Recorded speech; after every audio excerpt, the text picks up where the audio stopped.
ശിവ ഡാനിയെ മാറ്റി നിർത്തി ഗ്ലാസ്സിൽ പകർന്നു വെച്ചിരുന്ന മദ്യമെടുത്ത് കുടിച്ചു. പോക്കറ്റിൽ നിന്നൊരു സിഗരറ്റ് എടുത്ത് വലിച്ചുകൊണ്ട് ശിവ കുറച്ചു മാറി ഒരു കല്ലിൽ കയറിയിരുന്നു. അവന്റെ പ്രവൃത്തികളിൽ നിന്ന് തന്നെ ഡാനിക്ക് അവന്റെ മനസ്സ് അസ്വസ്ഥമാണെന്ന് മനസ്സിലായി.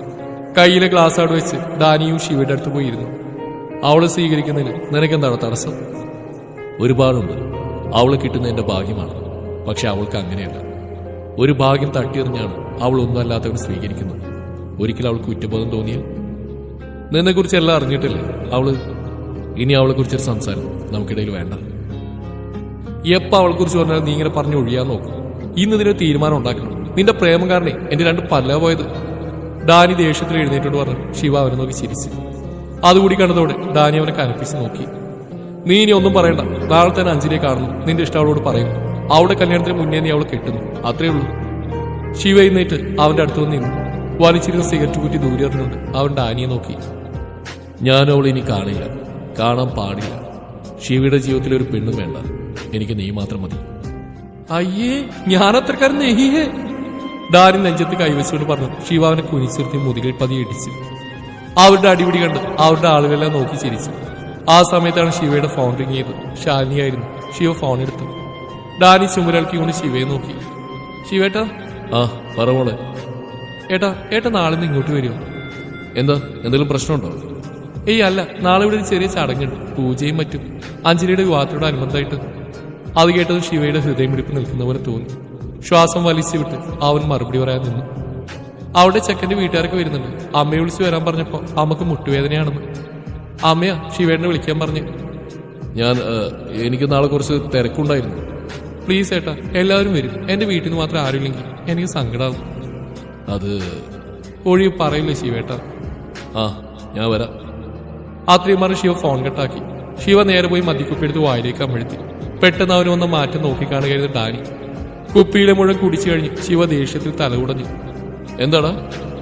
നാളെ അങ്ങോട്ട് ചെല്ലാൻ. അവിടെ എന്തോ കോപ്പിലെ പരിപാടി ഉണ്ടെന്ന്. അടിപൊളി. ഇനി തമ്മിൽ കാണില്ലെന്ന് പറഞ്ഞിട്ട് ഒരു നിമിഷമായില്ല, അപ്പോഴേക്കും കാണാൻ അവസരം വന്നിരിക്കുന്നു. ഞാൻ പോകുന്നില്ല, നീ പോയാൽ മതി. അയ്യടാ, നിന്റെ പെണ്ണെന്ന് പറഞ്ഞാൽ എനിക്ക് ഏടത്തേമേ പോലെയാ. ഞാൻ നോക്കില്ല. ഡാ തിണ്ടി, അവളെ നോക്കാനല്ല പോവാൻ പറഞ്ഞു. ഷാലിനി വിളിച്ചിട്ടാ, നീ പോയാൽ മതി. അത്രയും പറഞ്ഞോണ്ട് ശിവ അവിടെ നിന്നും പോയി. അവന്റെ പോക്ക് കണ്ടിട്ട് ഡാനി ചിരിച്ചു. ദൈവം പോലും നിങ്ങളുടെ കൂടിച്ചേരലാണ് ആഗ്രഹിക്കുന്നതെന്ന് തോന്നുന്നു ശിവ. നിതിന്റെ വീട്ടുകാരെല്ലാം വരുന്നുണ്ടെന്ന് രാധ പറഞ്ഞറിഞ്ഞ ദേഷ്യത്തിലായിരുന്നു അഞ്ജലി. അവൾ മുറിയിലൂടെ നടക്കുകയായിരുന്നു. പെട്ടെന്നുണ്ടായ നാളത്തെ ചടങ്ങിനെ കുറിച്ച് ആലോചിച്ച് അവൾ തലങ്ങുവിലങ്ങും നടന്നു. ഇന്ന് രാവിലെ വരെ ഇല്ലാത്ത പൂജ പെട്ടെന്ന് നടത്താൻ നോക്കുന്നു. അത് രമേശ് അവിടെ ഇല്ലാത്ത അവസരത്തിൽ പോലും. അഞ്ജലിയുടെ വക്രബുദ്ധിയിൽ പലതും തെളിഞ്ഞു. ആ സമയം തന്നെ അവൾ ഗൗതമിനെ വിളിച്ചു. രാത്രി ഏറെ വൈകിയതുകൊണ്ട് അവൻ ഉറങ്ങിയിട്ടുണ്ടാവുന്ന അഞ്ജലിക്ക് അറിയാമായിരുന്നു.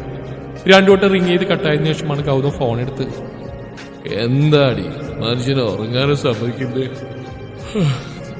നീ പുറങ്ങണ്ട, എനിക്ക് നിന്നോട് കാര്യം പറയാനുണ്ട്. നിന്റെ മറ്റവന്റെ കാര്യമാണ് നീ കേൾക്കണ്ട. അവനെ കുറിച്ച് പറഞ്ഞ് മനുഷ്യന് ഉറങ്ങാൻ കൂടെ സമയമില്ല. എന്റെ ചെക്കനെ പറയാറുണ്ടല്ലോ, ഞാൻ വിളിച്ച അവനെ കുറിച്ച് പറയാനല്ല. എടാ, നാളെ നിതിന്റെ ഫാമിലിക്ക് വരുന്നുണ്ട് ഇങ്ങോട്ട്. ഇവിടെ എന്തോ പൂജയൊക്കെ ഉണ്ടെന്ന് അമ്മ പറഞ്ഞു. അതെന്തോ ഇപ്പൊ പെട്ടെന്ന്? അങ്കിള് കൂടെ ഇല്ലാതൊരു പൂജ? എനിക്കറിയില്ല, അമ്മ ഇപ്പൊ രാത്രിയാ പറഞ്ഞേ. അഞ്ജൂസേ, ഇതിനെന്തോ സ്പെല്ലിംഗ് മിസ്റ്റേക്ക് ഇല്ലേ? എന്താടാ? എനിക്ക് തോന്നുന്നു നാളെ പൂജയാണെന്ന് പറഞ്ഞ അവരെല്ലാം വരുന്നു. കൂടെ നിതിൻ കൂടെ ഉണ്ടെങ്കിലോ? നാളെ ചിലപ്പോൾ നിന്റെ കല്യാണമാണെങ്കിലോ? ഗൗതം പറയുന്നിട്ട് അഞ്ജലി ഞെട്ടി. അവൾ ബെഡിൽ നിന്ന് ചാടി എഴുന്നേറ്റു. ഡാ, നീ എന്തൊക്കെയാ പറയുന്നേ? നീയും റൗഡിയും തമ്മിലുള്ള കണക്ഷൻ നിന്റെ പപ്പ അറിഞ്ഞിട്ടുണ്ട്. അത് അറിഞ്ഞുകൊണ്ടുള്ള പ്ലാനാണല്ല. അങ്കിള് മനഃപൂർവ്വം മാറിയെന്നാണെങ്കിലോ? സംശയം തോന്നാതിരിക്കാൻ. ഗൗതം പറയുന്നതെല്ലാം ശരിയാണെന്ന് അഞ്ജലിക്ക് തോന്നി. അങ്ങനെയാണ് സംഭവിക്കുന്നെങ്കിൽ അവൾ എന്ത് ചെയ്യുമെന്ന് ആലോചിച്ചു. അവൾ അസ്വസ്ഥതയോടെ നിന്നു, നഖം കടിച്ചുകൊണ്ടേയിരുന്നു. ഗൗതം, ഡാ, അങ്ങനെ വല്ലതും നടക്കുമോ? ചാൻസ് ഇല്ലാതില്ല. അജയുടെ കല്യാണം നടന്ന് നിനക്കറിയില്ലേ? ആരെങ്കിലും അറിഞ്ഞോ? നീ സൂക്ഷിച്ചോ? തെണ്ടി, ഉള്ള ജീവൻ കൂടെ കളയാൻ. ഇപ്പൊ എനിക്കായ കുറ്റം. എന്റെ തല വർക്ക് ചെയ്ത് ഇത്രയും ബുദ്ധി വെച്ച് ആലോചിച്ചെടുത്താണ്. നിനക്ക് പുച്ഛം. അപ്പൊ മോളെ അഞ്ജു, മംഗളം ഭവന്തു, happy married life. Gautam phone കട്ടാക്കിയത് അഞ്ജലി നെഞ്ചത്ത് കൈവച്ചു. അവളുടെ ഉറക്കം നഷ്ടപ്പെട്ടിരുന്നു. ഉറക്കം വരാതെ അവൾ തലയിണയും കെട്ടിപ്പിടിച്ചിരുന്നു. ശിവയും ഉറങ്ങാതെ കിടക്കുകയായിരുന്നു. മനസ്സിൽ അഞ്ജലി പറഞ്ഞ വാക്കുകൾ അലടിച്ചുകൊണ്ടേയിരുന്നു. എന്റെ കഴുത്തിലൊരു താലി വീഴുന്നുണ്ടെങ്കിൽ അത് ഈ റൗഡിയുടെ കൈകൊണ്ടായിരിക്കും. ശിവ വേഗം എഴുന്നേറ്റിരുന്നു. ദേഷ്യത്തോടെ മുഖം കുടഞ്ഞുകൊണ്ട് അവനൊരു സിഗരറ്റ് എടുത്ത് വലിച്ചുകൊണ്ട് പുറത്തിറങ്ങി നിന്നു. അവന്റെ മനസ്സിൽ അന്നേരം അഞ്ജലി മാത്രമായിരുന്നു. ശിവയുടെ അടുത്തിരുന്ന ഡാനി അവൻ എഴുന്നേറ്റ് പോകുന്ന കണ്ട് അവന്റെ പുറകിൽ പോയി. നീ നാളെ പോകണം ശിവ. നിന്റെ മനസ്സിൽ എന്താ ഉള്ളെന്ന് വെച്ചാൽ അഞ്ജലിയോട് തുറന്നു പറ. അവൾക്ക് വിധിച്ച നീ അല്ലെങ്കിൽ വെറുതെ എന്തിനാ അവളുടെ മനസ്സിൽ മോഹം കൊടുക്കുന്നു? പോണം, അഞ്ജലിയെ കാണണം. ശിവ സിഗരറ്റ് പുക ഊതിവിട്ടുകൊണ്ട് പറഞ്ഞു. ശിവയുടെ മനസ്സിൽ അഞ്ജലിയോട് സ്നേഹമുണ്ടെങ്കിൽ ഒന്നിനു വേണ്ടി അവൾ അവന് വിട്ടുകൊടുക്കില്ലെന്ന് ഡാനിക്ക് ഉറപ്പായിരുന്നു.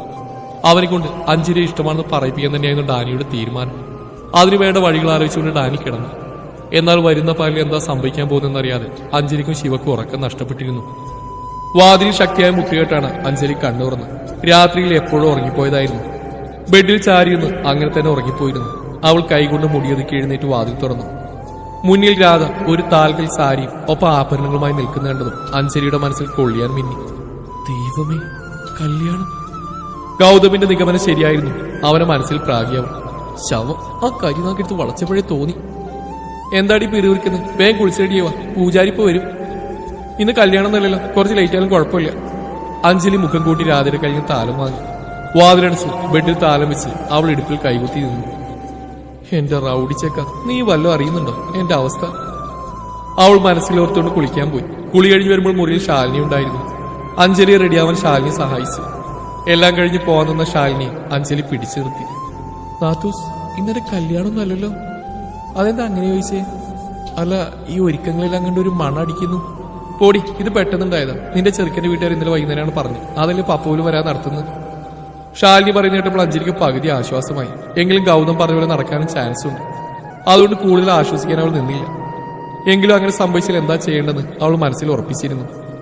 നീ ഇരുന്ന് സ്വപ്നം കണ്ടു, വിളിക്കുമ്പോൾ വന്നാൽ മതി. ഞാൻ താഴെ പോട്ടെ, ശിവേട്ടൻ വന്നാവും. ശാലിനിയുടെ അവസാന വാക്കുകൾ അഞ്ജലിയുടെ കാതിൽ പ്രതിധ്വനിച്ചു. അവൾ ശാലിനിയെ തടഞ്ഞു. ശിവ വരുമോ? ആ, ഞാൻ ഇന്നലെ വിളിച്ചു പറഞ്ഞിരുന്നു. ശാലിനി പോയത് അഞ്ജലി കസേരയിലേക്ക് ഇരുന്നു. അത്രയും സമയം ഉണ്ടായിരുന്ന പേടിയും ടെൻഷനുമെല്ലാം ഒരു നിമിഷം കൊണ്ട് എങ്ങോ പോയി. അവൾ ചിരിച്ചുകൊണ്ട് കണ്ണാടിയിൽ നോക്കി. റൗഡി വരില്ലോ, പിന്നെന്തിനാ ഞാൻ പേടിക്കുന്നത്? അവൾ കണ്ണാടിയിൽ നോക്കി ഒന്നുകൂടെ ഒരുങ്ങി. ശിവയെ കാണാനുള്ള സന്തോഷം കൊണ്ട് അവൾക്ക് വേഗം താഴേക്ക് പോവാൻ തോന്നി. എന്നാൽ പോവാൻ നിവൃത്തിയില്ലാതെ അവൾ മുറിയിൽ തന്നെ ഇരുന്നു. ശാലിനി വന്ന് വിളിക്കുമ്പോൾ താഴേക്ക് ചെല്ലുമ്പോൾ അഞ്ജലിയുടെ കണ്ണുകൾ ശിവയെ തേടിക്കൊണ്ടിരുന്നു. നിരാശയോടെ അവൾ തലകുനിച്ചു. നിതിന്റെ അച്ഛനും അമ്മയും അമ്മാവനും അമ്മായും ചെറിയച്ഛനും എല്ലാവരും ഉണ്ടായിരുന്നു. അവരെല്ലാം നോക്കി ചിരിച്ചുകൊണ്ട് അഞ്ജലി ഒരു ഭാഗത്ത് നിന്നു.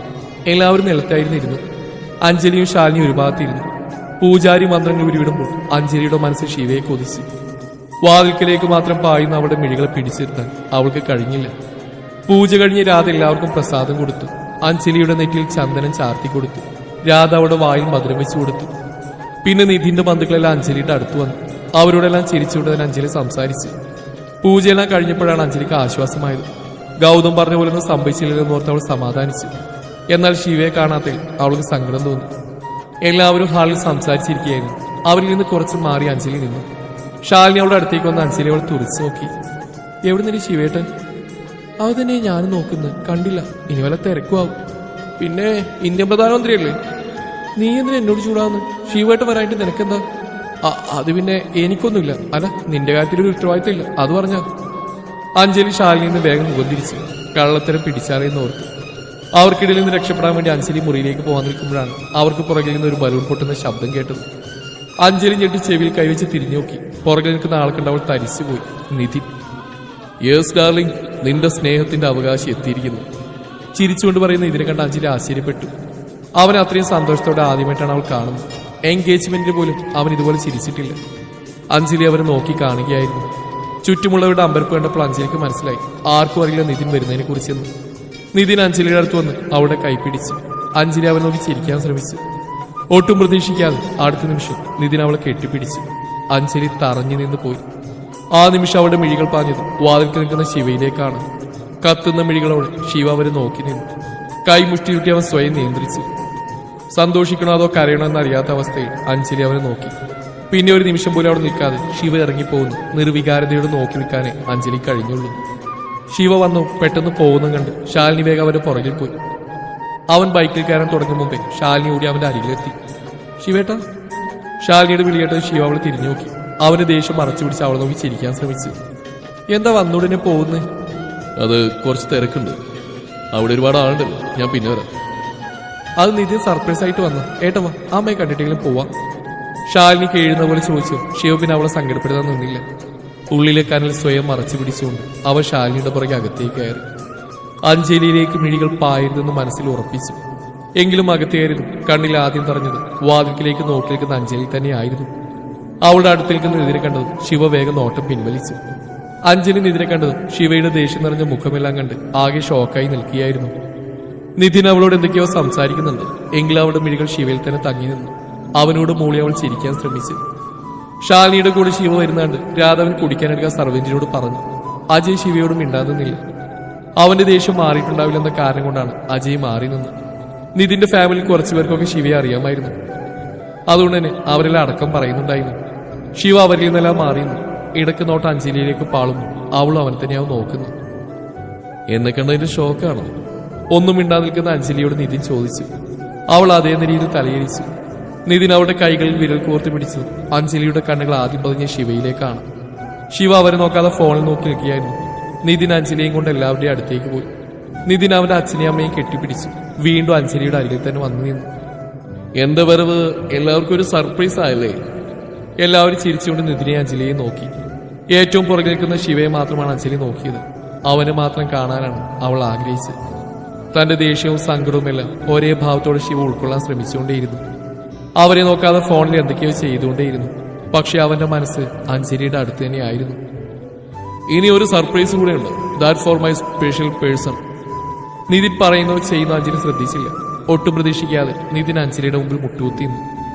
നിതിന്റെ പെരുമാറ്റം കണ്ട അഞ്ജലി അമ്പരന്നു. പോക്കറ്റിൽ നിന്നൊരു ബോക്സ് എടുത്ത് അവൻ അവൾക്ക് മുന്നിലേക്ക് നീട്ടി. This for you my Angel. അവൻ പറഞ്ഞു കേട്ടതും അഞ്ജലിയുടെ ഹൃദയത്തിൽ ശിവയുടെ മുഖം തെളിഞ്ഞു. അവൾ ശിവയെ പാളി നോക്കി. അവൻ നിൽക്കുന്നതിന് ശൂന്യമായി കണ്ടതും കണ്ണിൽ നനവ് പടർന്നു. നെഞ്ചിൽ ഭാരം തോന്നി. അവളുടെ ഭാവങ്ങൾ നോക്കിക്കൊണ്ട് അവൾക്ക് ചുറ്റും നിൽക്കുന്ന മുഖങ്ങളെല്ലാം അവളെ ഉറ്റുനോക്കി. അഞ്ജലി ഒന്നും മിണ്ടാതെ അവന് നേരെ കൈ നീട്ടി. അത് കണ്ടത് എല്ലാവരും കൈയടിച്ചു. നിതിൻ അവളുടെ കയ്യിൽ റിങ്ങണിയിച്ചുകൊണ്ട് അവളെ കെട്ടിപ്പിടിച്ചു. കണ്ണിലെ നനവ് ആരും കാണാതെ തുടച്ചുകൊണ്ട് അഞ്ജലി ചിരിച്ചു. എത്രയും പെട്ടെന്ന് അവിടുന്ന് പോവാൻ അവൾ ആഗ്രഹിച്ചു. നിതിന്റെ ഫാമിലി പോകുന്നവര് എല്ലാവരോടും ചിരിച്ചുകൊണ്ട് ഉള്ളിലെ സങ്കടം അവൾ മറച്ചു. പോവാൻ നേരം നിതിൻ അവൾ നോക്കി കണ്ണിറുക്കി. അഞ്ജലി തലകുനിച്ച് നിന്നു. എല്ലാവരും പോയതും അഞ്ജലി മുറിയിലേക്ക് ഓടി. ദേഷ്യത്തോടെ നിതിൻ അണിയിച്ച റിങ്ങിലേക്ക് നോക്കി. അത് ഊരിമാറ്റി നിലത്തേക്ക് എറിഞ്ഞു. ശിവയുടെ മുഖം ഓർക്കും തോറും കണ്ണുകൾ നിറഞ്ഞുകൊണ്ടേയിരുന്നു. ശിവ എങ്ങോട്ടൊന്നില്ലാതെ പോയിക്കൊണ്ടിരുന്നു. മനസ്സിൽ അഞ്ജലിയെ നിതിൻ കെട്ടിപ്പിടിക്കുന്ന രംഗം മാത്രമായിരുന്നു. ഓർക്കും തോറും അവർ സ്പീഡ് കൂട്ടിക്കൊണ്ടേയിരുന്നു. ഒടുവിൽ റോഡ് സൈഡിൽ ബൈക്ക് നിർത്തി സിഗരറ്റ് എടുത്ത് വലിച്ചു. ക്രോധം ശമിപ്പിക്കാൻ തലകുടഞ്ഞുകൊണ്ട് അവൻ പുക ആഞ്ഞു വലിച്ചുകൊണ്ടേയിരുന്നു. പട്ടി തെണ്ടി ശവമേ പിശാചേ, എന്തിനാടി ഒരു പിഞ്ചുഞ്ഞിനെ ഇങ്ങനെയൊക്കെ വിളിക്കുന്നത്? ഒരു പിഞ്ചുഞ്ഞ, നീ എന്നെ കൺമുമ്പിൽ നിന്നെ വെട്ടിക്കുടി ഞാൻ കാലമാടാ. അഞ്ജലി ഗൗതമിനോട് ദേഷ്യപ്പെടുകയായിരുന്നു. അവൻ പറഞ്ഞ പോലെ നിതിൻ വന്നുകൊണ്ട് അവനോടാണ് അഞ്ജലി ഗൗതമിനോട് ദേഷ്യപ്പെടുന്നത്. നടന്നെല്ലാം പറഞ്ഞു. ഗൗതം പൊട്ടിച്ചിരിച്ചു. ദൈവമേ, അപ്പൊ എനിക്ക് കരിനാക്കുണ്ടെന്ന് പറയുന്നത് വെറുതെ അല്ലേ? നീ ഇങ്ങോട്ട് വാ, ഞാൻ തരുന്നുണ്ട് നിനക്ക്. അല്ല, അപ്പൊ നമ്മുടെ റൗഡി പിണങ്ങിപ്പോയോ? പിന്നെ അല്ല, മനുഷ്യൻ എങ്ങനെയൊക്കെ ഒപ്പിച്ചുകൊണ്ട് വരികയായിരുന്നു. എല്ലാ കുരങ്ങും കൊളാക്കി. എടി പൊട്ടി, റൗഡിക്ക് എന്തുകൊണ്ടാ ദേഷ്യം വന്നത്? നിധി നിന്നെ കെട്ടിപ്പിടിച്ച അവനെന്തിനാ ദേഷ്യം?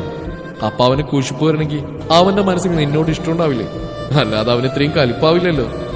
ഗൗതം പറയുന്ന കേട്ടു അഞ്ജലി സന്തോഷത്തോടെ കണ്ണു വീഴ്ചു. ശരിയാണ്, അവന് ദേഷ്യം വന്ന തന്നോട് ഇഷ്ടം കൊണ്ടാണ്. അഞ്ജലി ഓർത്തു, ഇതൊരു ചാൻസാ. നിതിൻ, അവനെ വെച്ച് നിനക്ക് റൗഡിയെ വളക്കാം. നിതിനെ കൊണ്ട് ഇങ്ങനൊരു ഉപകാരം ഉണ്ടായല്ലേ? പിന്നെ അഞ്ജു, പെട്ടെന്നുള്ള നിതിന്റെ പെരുമാറ്റം കാണുമ്പോ എനിക്കെന്തോ. എനിക്കുണ്ട്. ഇതുവരെ ഫ്രണ്ട്ലി ടോക്കൊന്നും ചെയ്യാത്തല്ല ഇനി പ്രകടനം മൊത്തം കാണിച്ച്. അവന്റെ കാര്യം വിട്ടേക്ക്, നമുക്ക് കണ്ടുപിടിക്കാം. നീ നമ്മുടെ റൗഡി ശരിയാക്കും. ചെക്കൻ കാലിപ്പടിച്ച് എങ്ങോട്ടോ പോയാവും. എങ്ങോട്ട് പോയാലും ഈ അഞ്ജലി വിടൂല മോനെ. അഞ്ജലി ഫോൺ കട്ട് ചെയ്ത് ബാൽക്കണിൽ പോയി നിന്നു. ഇളം കാറ്റിൽ പാറുന്ന അവിടെ മുടി പതിയെ തലോടി അവളെ റോഡിയെ ഓർത്തു. ചുണ്ടിൽ ചെറു ചിരിയോട് അഞ്ജലി കണ്ണടച്ചു. ദേഷ്യം നിറഞ്ഞ ശിവയുടെ മുഖം മനസ്സിലേക്ക് കൊണ്ടുവന്നു.